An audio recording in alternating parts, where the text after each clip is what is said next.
En el presente video se abordarán los siguientes temas: la contestación de la demanda y la reconvención en el derecho de defensa en juicio. Asimismo, la actividad probatoria como carga de las partes en el proceso. Somos el grupo número 7 del curso de Derecho Procesal Civil 1 de la Universidad de San Carlos de Guatemala, sede de la Antigua Guatemala.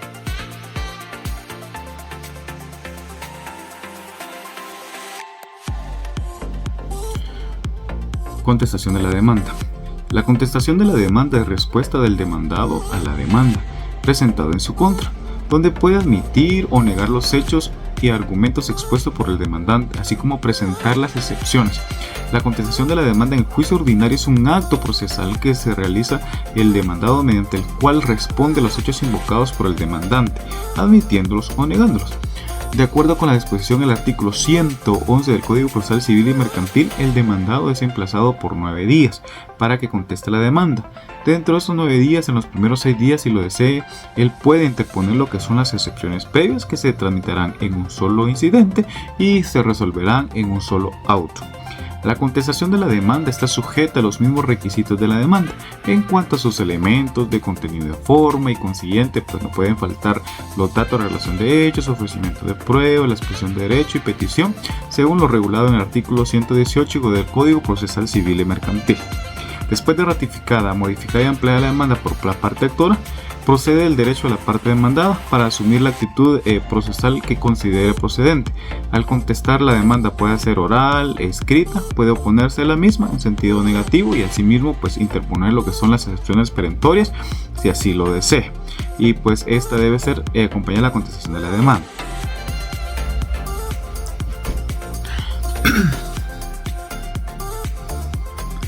Planteamiento de las excepciones previas.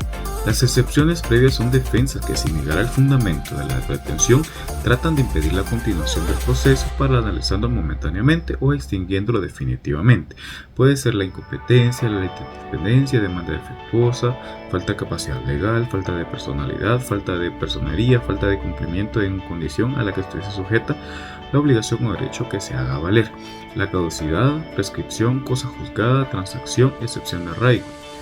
Documentos que debe acompañar. Los documentos que se funden las excepciones del demandado, los documentos que acrediten el valor de la costa litigiosa, los dictámenes periciales en que las partes apoyen sus pretensiones y los informes de profesionales en la investigación privativa legalmente habilitados. La reconvención también es conocida como contrademanda.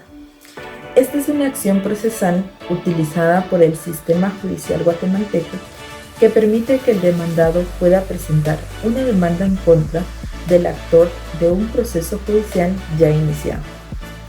La reconvención es una herramienta legal que busca resolver en un único proceso las pretensiones enfrentadas de ambas partes. Así el demandado no solo podrá defenderse de la acción principal, sino también podrá ejercer su derecho de acción contra el demandante, siempre y cuando los motivos de la reconvención tengan relación con la demanda principal. Según el artículo 119 del Código Procesal Civil y Mercantil, indica que solamente al contestar la demanda podrá proponerse la reconvención. Y se deben seguir con los siguientes requisitos. Número 1. La reconvención debe proponerse en el mismo escrito en que se contesta la demanda. Número 2. Se debe seguir con los requisitos previstos para la demanda. Y número 3. La reconvención no debe afectar la competencia ni la vía procedimental original.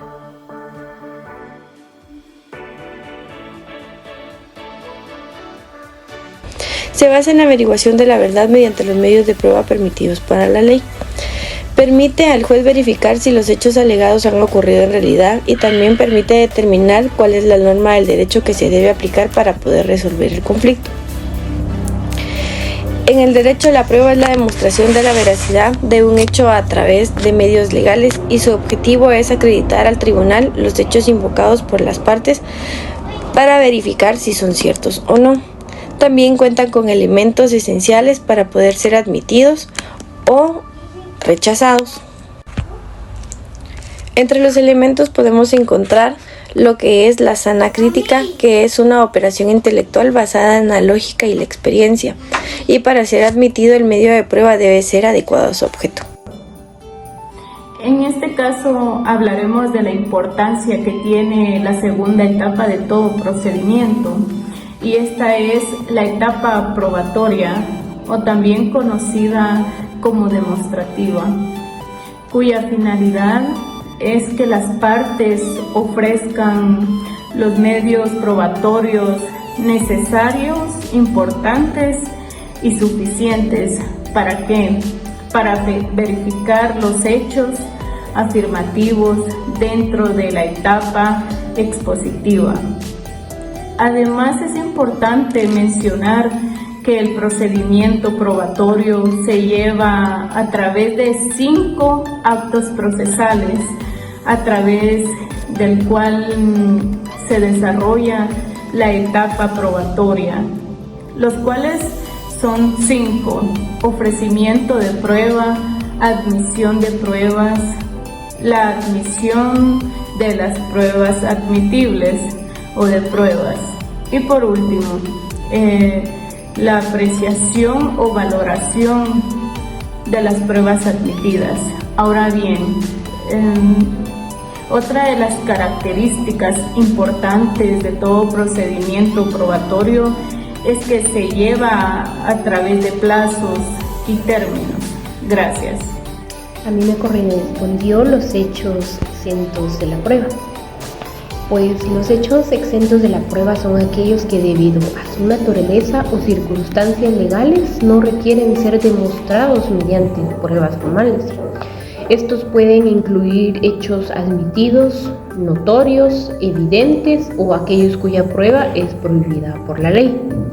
Dentro de los ejemplos de los hechos les puedo mencionar los hechos admitidos, pues que son aquellos que las partes reconocen como verdaderos y no controversios.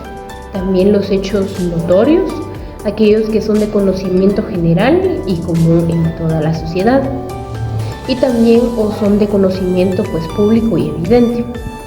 Los hechos evidentes son aquellos que son evidentes, que no requieren demostración, como hechos que se pueden observar directamente en sentido común.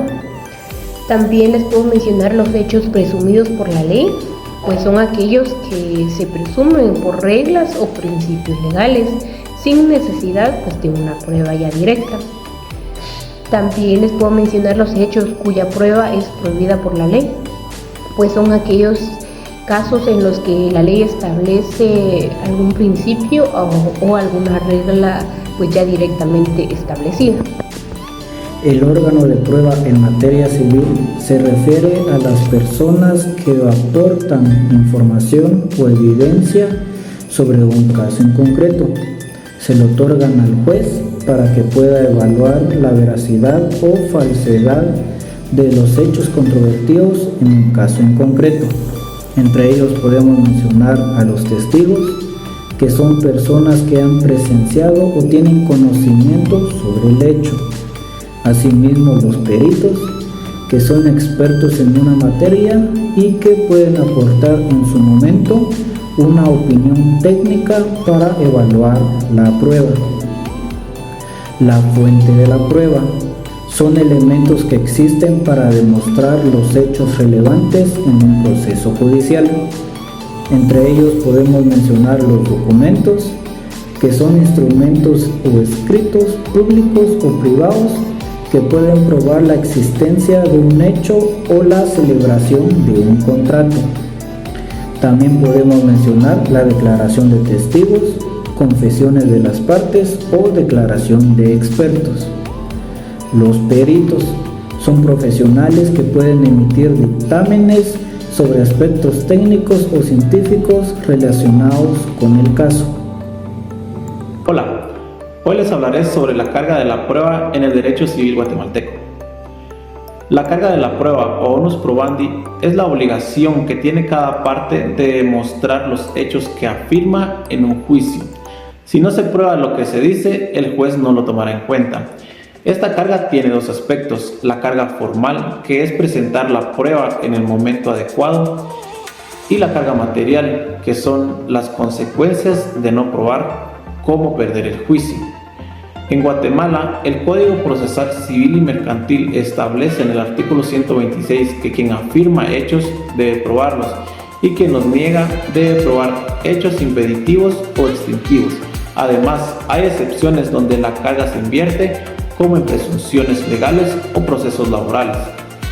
Los medios de prueba en Guatemala incluyen declaración de partes, testigos, dictámenes de expertos, documentos, medios científicos y presunciones. La doctrina también clasifica la prueba en personales o materiales, directas o indirectas y según su valor legal. Así, la carga de la prueba garantiza un proceso justo y ordenado. Muchas gracias por su atención. Plazos para la recepción de la prueba. Un plazo es un término señalado el cual crea el nacimiento o la extensión de un derecho. El artículo 123 del Código Procesal Civil y Mercantil establece apertura a prueba. Si hubiere hechos controvertidos, se abrirá a prueba el proceso por el término de 30 días. Este término podrá ampliarse a 10 días más cuando sin culpa del interesado no hayan podido practicarse las pruebas pedidas en tiempo. Acá establece un plazo de 30 días y este se puede ampliar por 10 días más. También tenemos un término extraordinario de prueba que lo regula el artículo 124. Cuando en la demanda o en la contestación se hubiera ofrecido pruebas que deban recibirse fuera de la República y procedieren legalmente, el juez, a solicitud de cualquiera de las partes, fijará un término improrrogable suficiente según los casos y circunstancias que no podrá exceder de 120 días. Acá podemos encontrar otro plazo que es de 120 días cuando las pruebas vengan del extranjero. Hay que tomar en cuenta que este término extraordinario se comienza a contar con el término ordinario. En este caso yo les voy a hablar sobre las actividades probatorias en el proceso de proposición, admisión, asunción y diligenciamiento. Tenemos lo que es la proposición de la prueba. Es la primera fase del proceso probatorio. Esta etapa, las partes involucradas en el proceso son necesarias para sustentar sus argumentos y demostrar sus pretensiones. Esta fase tiene como características la presentación de la prueba, el plazo, tipología de las pruebas. También tenemos la admisión de la prueba, que es la fase en el cual el órgano judicial o el encargado de valorar las pruebas deciden cuál de estas serán emitidas para el análisis o para su análisis en este caso. Las etapas se caracterizan por la revisión de la proposición, admisión y exclusión y la resolución. También la asunción de la prueba pues es emitida o implica a las partes involucradas, así como el juez o la autoridad administrativa. Asumen formalmente que las pruebas que han sido admitidas serán consideradas en el análisis y la resolución del caso. Esta fase tiene las siguientes características, como son el reconocimiento de la validez y no repetición. También tenemos el diligenciamiento de la prueba. Esta es la etapa en la que las pruebas propuestas y admitidas ejercen o lleven a cabo esta fase que incluyen sus características. También es el desarrollo de las pruebas y las garantías procesales. En otras palabras, podemos decir que la proposición de la prueba, las cuales proponen las partes que consideren necesarias, y la admisión de la prueba es que el juez o la autoridad evalúe las pruebas propuestas y decide cuáles de estas serán admitidas para el proceso. La asunción de las pruebas, que las partes y el juez asumen que las pruebas admitidas son válidas y serán evaluadas. Y por último, el diligenciamiento de las pruebas. Se ejercen o se ejecutan las pruebas admitidas y se documentan adecuadamente los actos probatorios. Gracias. Y vamos a hablar sobre los sujetos de la actividad probatoria. En el proceso judicial, diversos actores realizan acciones para verificar la veracidad de los hechos del caso. Los principales sujetos involucrados son el demandante, quien presenta pruebas para respaldar su caso, el demandado, que puede defenderse y refutar las pruebas, el juez, que valora las pruebas y dirige el proceso. También están los testigos, que aportan información relevante, los peritos, que brindan opiniones especializadas, y los auxiliares de justicia. Acá encontramos lo que son los principios probatorios, en el cual está la legalidad, que las pruebas deben ajustarse a la ley, la necesidad, todo hecho debe aprobarse, y la iniciativa de las partes, son responsables de presentar las pruebas, la contradicción, cada parte puede impugnar la prueba de la otra, la publicidad, que las pruebas son públicas, la inmediación, el juez debe presenciar las pruebas, la contradicción, las pruebas deben practicarse de manera eficiente, la libertad probatoria, se puede usar diversos medios lícitos de prueba, y la valoración razonada, que es la que el juez debe justificar su valoración de las pruebas. También está lo que es el auto para mejor fallar. Esto es antes de dictar sentencia, el juez puede pedir más pruebas, realizar evaluaciones, aclaraciones adicionales para tener un mejor panorama del caso. Este procedimiento debe completarse en un plazo máximo de 15 días y no es apelable. Gracias.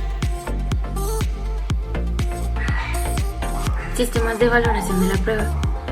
Los sistemas de valoración de la prueba son conjuntos de normas jurídicas que establecen cómo deben investigarse y valorarse los hechos en un proceso judicial. Determinan qué medios probatorios son válidos, cómo se interpretan y cómo se llega a la verdad judicial. Su finalidad principal es guiar al juez en la formación de su convicción sobre los hechos dentro de un marco de legalidad, lógica y justicia.